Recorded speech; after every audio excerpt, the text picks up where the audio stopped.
There is a castle in Bavaria where the heating bill runs 6 figures a year. The family has lived there for 900 years. They have no intention of leaving.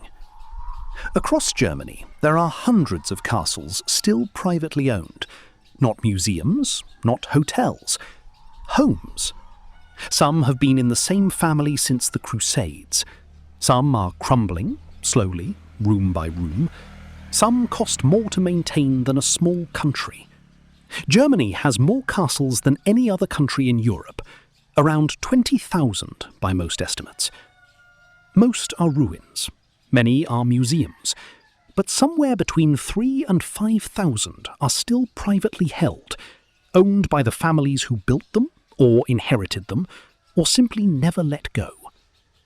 Living in a castle sounds like a fantasy. The reality is closer to a siege, and in almost every one, someone still wakes up there every morning. These are 10 of them.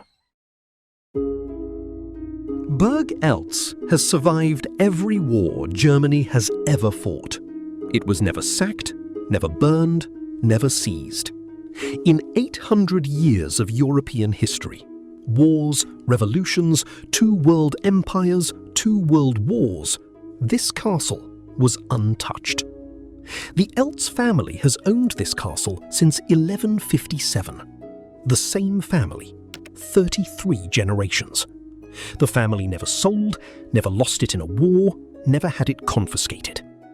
That is, by any measure of European history, almost impossible. 800 years, 33 generations, and the family that owns it has never once sold a room. Today, it's run by Karl Graf von und zu Eltz-Kempenich. He manages the castle, handles restorations, coordinates the museum sections open to visitors, and lives there. The next castle on this list didn't survive quite as cleanly. In fact, it was taken, twice, by 2 different governments in the same century. It was built to look ancient. It just happened to become that way. Schloss Lichtenstein is a lie. A beautiful, deliberate lie, built in 1840 to look exactly like a medieval castle. The original fortress here had crumbled to rubble by the 18th century. A Württemberg duke read a romantic novel set on this exact cliff and decided to build a new one. Same location, same basic silhouette, purely for aesthetic reasons. It worked. The castle looks genuinely medieval. The cliff helps, the fog helps. The fact that it has been in the House of Württemberg for over 180 years also helps. Duke Wilhelm of Württemberg owns it today. The family uses it as a private residence alongside the museum. There is something quietly strange about a castle built to look ancient, slowly becoming ancient. The stones are weathering, the mortar is cracking. In another 500 years, no one will know the difference. It was built to look ancient. It just happened to become that way. The next castle wasn't built to impress anyone. It was built to hold the border, and the family inside it once held the entire German Empire. This is the ancestral home of the Hohenzollern dynasty, the family that unified Germany, the family that gave Europe Kaiser Wilhelm II, the family that, in 1918, lost everything. When the German Empire collapsed at the end of the First World War, the Hohenzollerns were stripped of their political power, their titles, their official status. They kept the castle. Today, it's managed by George Friedrich, Prince of Prussia, the current head of the house. He maintains private apartments within the complex, alongside the public museum areas. More than 300,000 tourists visit each year. The prince manages the logistics of a functioning monument, while pursuing in German courts the return of artwork and cultural objects confiscated after 1945. There is an old Prussian military crest mounted above the main gate. Below it, on a Tuesday afternoon, a family in matching rain jackets is taking a selfie. they lost the throne. They kept the castle. Coming up, a castle so expensive to maintain that the family had to turn it into a business. Not a hotel exactly, something more complicated.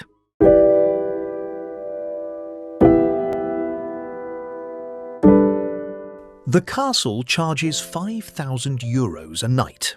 The family uses the money to replace the windows. The Hohenlohe family has held Waldenburg since the 17th century. That is, in one form or another, roughly 350 years of maintenance bills. The castle sits on a ridge above the Hohenlohe Plain in northern Baden-Württemberg. The views are extraordinary. The heating system is not.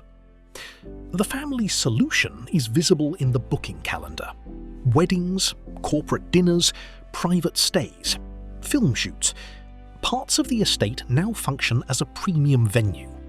The revenue funds the restoration keeps the venue premium. The cycle has been running for decades. This is the practical reality of castle ownership in modern Germany. The state offers some preservation subsidies. The families apply for them. It is rarely enough. The rest is resourcefulness. The castle charges €5,000 a night. The family uses the money to replace the windows. The next castle on this list doesn't do weddings, doesn't do tours. The family inside simply lives there, quietly, away from all of it. No tours, no events. Just a family, a river, and 2 centuries of quiet ownership. Burg Rheinstein sits on a cliff above the Rhine, 200 feet over the river. It was a ruin for centuries. In 1823, Prince Frederick of Prussia, a member of the royal house, bought it, restored it entirely, and turned it into a private retreat. The Middle Rhine in the 19th century was the centre of a cultural movement, German Romanticism. The idea that ruins were beautiful, that decay had dignity. Rheinstein was one of the first ruins restored as a romantic ideal. It became a model for how Germany looked at its own medieval past. The castle has been in private hands continuously since that restoration. Today it's managed as a small museum and hotel, but the private quarters remain exactly that, private. The owning family does not advertise their residence, does not market it. They are simply there. In a country where castle tourism is an industry, choosing to simply live in one, quietly, is its own kind of statement. No tours, no events, just a family, a river, and 2 centuries of quiet ownership. Halfway through this list, and we haven't yet reached the castle that costs the most to own. Not in money, in history. She inherited it at 30. She turned it into an empire. Gloria von Thurn und Taxis was 30 years old when her husband died. She inherited one of the largest private fortunes in Germany, a portfolio of forests, breweries, real estate, and a Baroque palace in the centre of Regensburg that contained, among other things, 500 rooms. She had no idea how to manage any of it. In the years that followed, she became famous, briefly notorious, for a lifestyle that burned through money faster than the estate could generate it. Then something shifted. She restructured everything. Sold art, sold forests, reinvested. Turned the palace into a functioning business, museum, events, brewery, tourism. Today, the Thurn und Taxis estate is considered one of the best-managed noble fortunes in Europe. She still lives in the palace, in the private apartments that tourists never see. The castle earns its own survival now. She made sure of it. She inherited it at 30. She turned it into an empire. The next family on this list didn't have the luxury of restructuring. Their castle wasn't in debt. It was gone. They didn't sue to get it back. They bought back the ruins and started over. In the autumn of 1945, Soviet military orders reached the noble estates of Saxony, Thuringia, and Brandenburg. The families had days, in some cases, hours. What they couldn't carry, they lost. For 45 years, the castles and estates of Eastern Germany were state property. Some became schools, some became hospitals. Many were converted for collective agriculture. Some were simply allowed to deteriorate, room by room, roof by roof. After reunification in 1990, former noble families began returning, and they discovered something the courts had already decided. Property confiscated by Soviet forces between 1945 and 1949 was not subject to automatic restitution under the terms of German reunification. The legal window had closed before it opened. Some families bought them back. Georg Prince zur Lippe purchased the estate of Gut near Meissen in the early 1990s. The Soviet confiscation had left it in ruins. He bought the ruins. Then he rebuilt them. Today, Gut is one of the leading wine estates in Saxony. The family lives on the property. The vineyard produces roughly 150,000 bottles a year. There is a particular irony in this. The same families that the Soviet system spent decades erasing came back after reunification and bought their own history from the state that had taken it. They didn't sue to get it back. They bought back the ruins and started over. The next castle on this list never fell into anyone else's hands. But what it costs to keep it costs differently. One of the finest Gothic castles in Germany, and someone's living room is inside it. Burg Kriebstein is considered one of the finest late Gothic castles in Germany. It sits on a narrow peninsula of rock above the Zoppo River. The water nearly encircles it on 3 sides. It was built in the 14th century. It has barely been altered since. The frescoes in the chapel date to the 1400s. The carved stone ornamentation is original. Today, the castle is managed as a museum by the Free State of Saxony.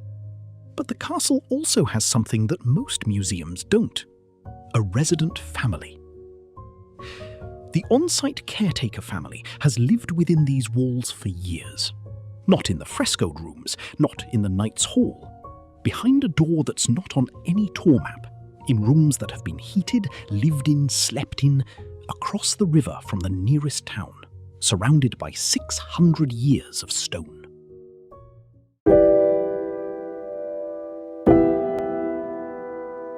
Everyone photographs the castle next door.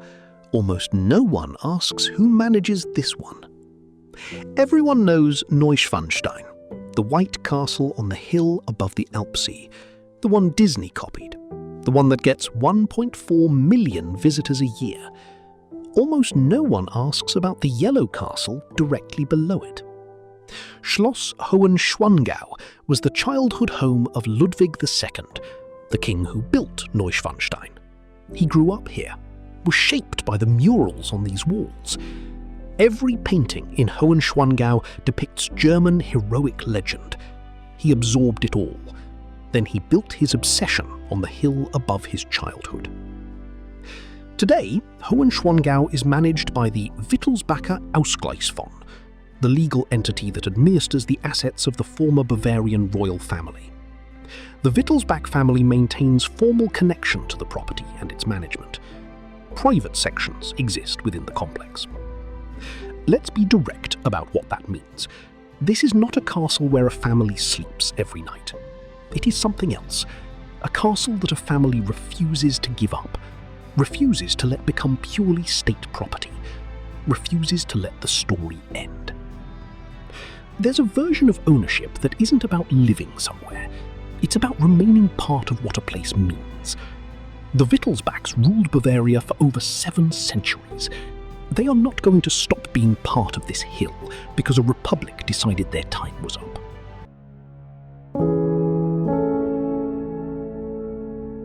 "900 years. the same family, and they're still building. Burg Guttenberg has been owned by the von Gemmingen-Guttenberg family since 1449. 570 years in the same hands. The family runs one of the oldest and most respected falconry centres in Germany from the castle grounds. They also manage the vineyards on the Neckar slopes below, and a restaurant and events. None of this is unusual for a functioning castle estate. What is unusual is that they are still actively adding to the structure. Not restoring, not preserving, building. New sections, new facilities. The castle in 2024 is not quite the same castle as the castle in 1980. The family is still, in the most literal sense, making it their own. 900 years of the same family on the same hill above the same river. The stone keeps going up. 900 years, the same family, and they're still building. Every castle on this list has a maintenance budget, a heating problem, a roof that needs work.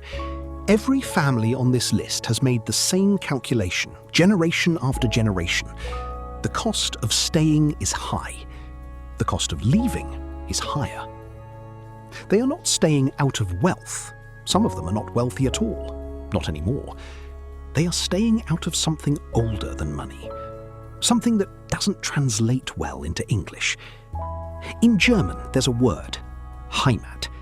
It means home, but not exactly. It means the place you belong to, the place that belongs to you. These families don't own their castles. The castles own them. If you've been to any of these castles, or if you know of one that should have been on this list, drop it in the comments. There are 20,000 castles in Germany. This was 10 of them.